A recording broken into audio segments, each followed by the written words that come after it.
لے کر جسے پارلیمنٹ کی بلڈنگ کہتے ہیں اور سپریم کورٹ جو اعلیٰ عدلیہ کی بلڈنگ کہا جاتا ہے وہاں تک گئے ہیں ہم. کیوں ہم آج نکلے ہیں؟ چند دن پہلے جو سپریم کورٹ میں ہوا، اپنا پارلیمنٹ میں ہوا اور پہلے 26ویں ترمیم میں ہوا، اس سے پاکستان کے نظام عدل کا جو عمارت تھی وہ ڈھا دی گئی ہے. عدلیہ اپاج کہنا لفظ کم ہے، نہیں ڈھہ گیا ہے عدلیہ کا نظام. 26ویں ترمیم نے ایک حد تک کیا، پھر 27ویں ترمیم نے.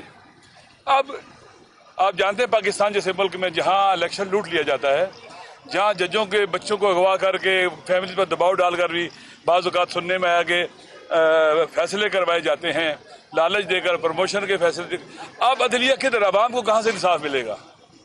پاکستان کے لیے عوام کے لیے پاکستان کے عوام کے لیے انصاف کے تمام دروازے بند ہو گئے.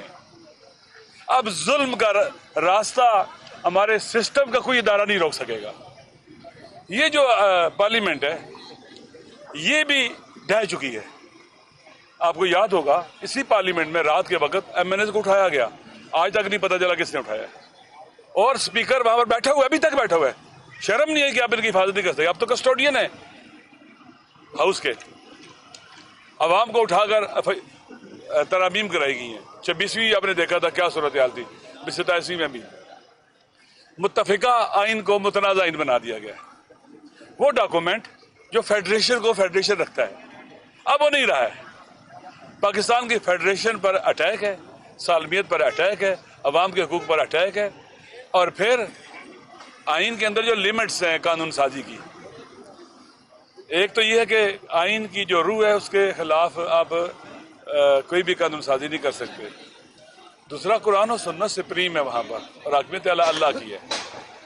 پاکستان کے ہاں بس ایک جملہ کہہ کے پھر یہ دیتا ہوں، پاکستان کے آئین کی روشنی میں اگر ہم جمہوریت کی تعریف کریں تو وہ یہ ہے: اللہ کی حکومت منتخب صالح صادق امین نمائندوں کے ذریعے عوام پر. آرٹیکل 62-63. یعنی کوئی بھی ایسا حکم جو اللہ کے احکام کے خلاف ہوگا وہ یہاں جاری نہیں ہو سکتا.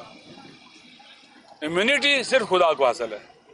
خدا کو حاصل ہے، وہ تو دینے والا ہے. خدا کے علاوہ اور کوئی جواب دہ ہے. آپ نے 2 بت تراشے ہیں بندوں کے، 2 آدمیوں کو خدا بنایا ہے، ایک پریزیڈنٹ کو اور ایک چیف کو. چیف صاحب حافظ قرآن ہے، انہیں ریجیکٹ کر دینا چاہیے، اس کو نہیں ماننا چاہیے. پریزیڈنٹ بیچارہ بیمار ہے، کب تک وہ زندہ رہے گا؟ 2-4 سال 10 سال 15 جو بھی ہے، اسے چھوڑ دینا چاہیے ان چیزوں کو. یہ بغاوت ہے خدا بند متعال کے مقابلے میں، قرآن و سنت کے مقابلے میں بغاوت ہے. یہ ایسا قانون بنانا اور ایسے اختیارات لینا، یہ فرعون بندہ بن جاتا ہے پھر، جو کہتا ہے انا ربکم الاعلی، میں تمہارا سب سے بڑا رب ہوں، میرا قانون چلے گا، میرا آرڈر چلے گا، میری مرضی چلے گی.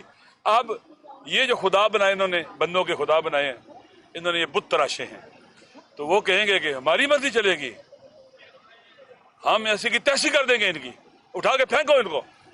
بولا کیسے ہے؟ لوگوں کے لبوں پر چپ کے تالے لگائیں گے. بنیادی انسانی حقوق پہلے ہی پامال کر رہے ہیں، لوگ مسنگ ہوتے ہیں، پتہ ہی نہیں چلتا ہے.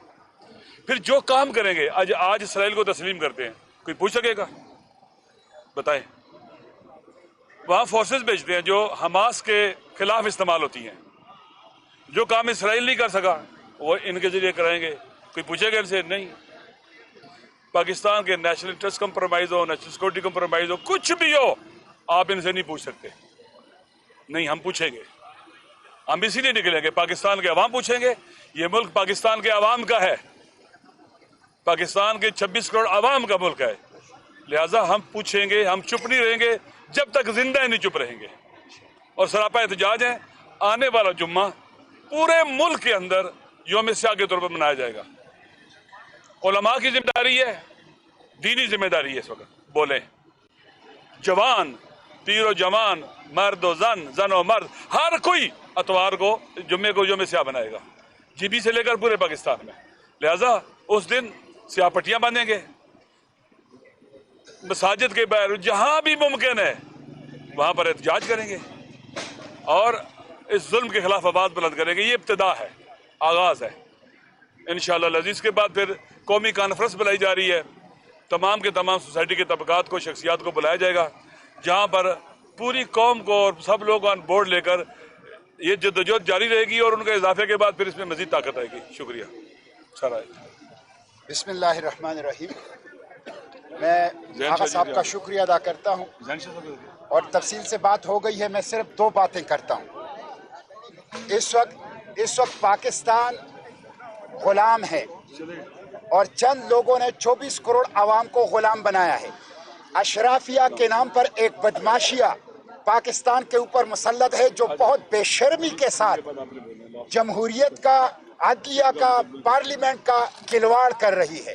ان کو شرم نہیں آتی. 2 کروڑ 60 لاکھ بچے اسکولوں سے باہر ہیں. 100 روپے فی لیٹر لوگ ٹیکس دے رہے ہیں پیٹرول میں، 14 قسم کے ٹیکس بجلی کے بلوں میں دے رہے ہیں. اور اس وقت 62% لوگ گندا پانی پینے کی وجہ سے بیمار ہیں، اور بدترین قسم کی مہنگائی ہے، اور پولیو نے پنجے گاڑے ہوئے ہیں، دہشت گردی نے پنجے گاڑے ہوئے ہیں. 2.5 لاکھ روپے ہر پاکستانی مقروض ہے. کروڑوں کی تعداد میں نوجوان بے روزگار ہیں. ان کے لیے کوئی قانون سازی نہیں ہو رہی. چند لوگوں کے لیے قانون سازی ہو رہی ہے، اشرافیہ کے لیے قانون سازی ہو رہی ہے. انہوں نے پارلیمنٹ کو غلام، انگوٹھا چھاپ، ربڑ سٹیمپ اور اسکرپٹڈ کارروائی کا مرکز اور اشرافیہ کے نام پر بدماشیہ کا غلام بنا دیا ہے. ہم ایسے دستور کو اور صبح بیلور کو نہیں مانتے اور مسترد کرتے ہیں.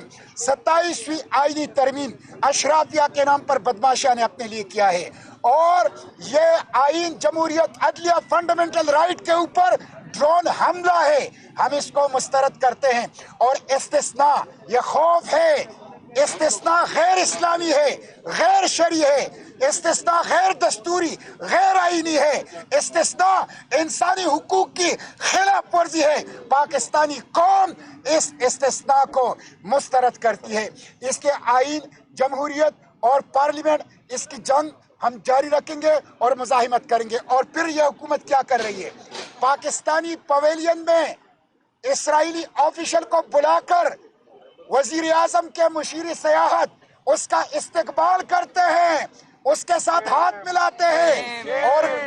اور کل رات پاکستان نے سلامتی کونسل میں ٹرمپ کے 20 نکاتی منصوبے کا ان کے حق میں ووٹ دیا ہے. حالانکہ چین نے ووٹ نہیں دیا، حالانکہ روس نے ووٹ نہیں دیا، وہ غیر جانبدار رہے، ان کے اعتراضات تھے اس منصوبے کے اوپر.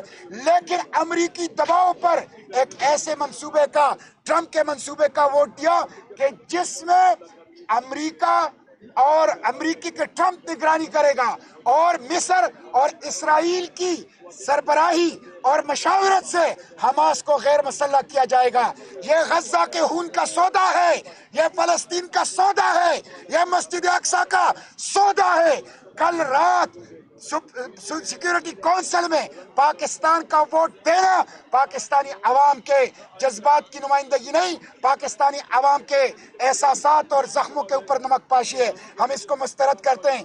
اس لیے میں عوام سے کہتا ہوں، تحریک تحفظ آئینی پاکستان نے مزاحمت شروع کی ہے. سیاسی قیدیوں کو رہا کرو، جعلی پارلیمنٹ کے بجائے حقیقی پارلیمنٹ بحال کرو، اور یہ 26ویں آئینی ترمیم، 27ویں آئینی ترمیم واپس لو. ملک کو غلامی سے نکال لیں، اور عوام کی حکمرانی، عوام کے راج کے لیے یہ مزاحمت جاری ہے، اور انشاءاللہ منزل تک پہنچنے تک ہم اس کو جاری رکھیں گے انشاءاللہ. پاکستان زندہ باد.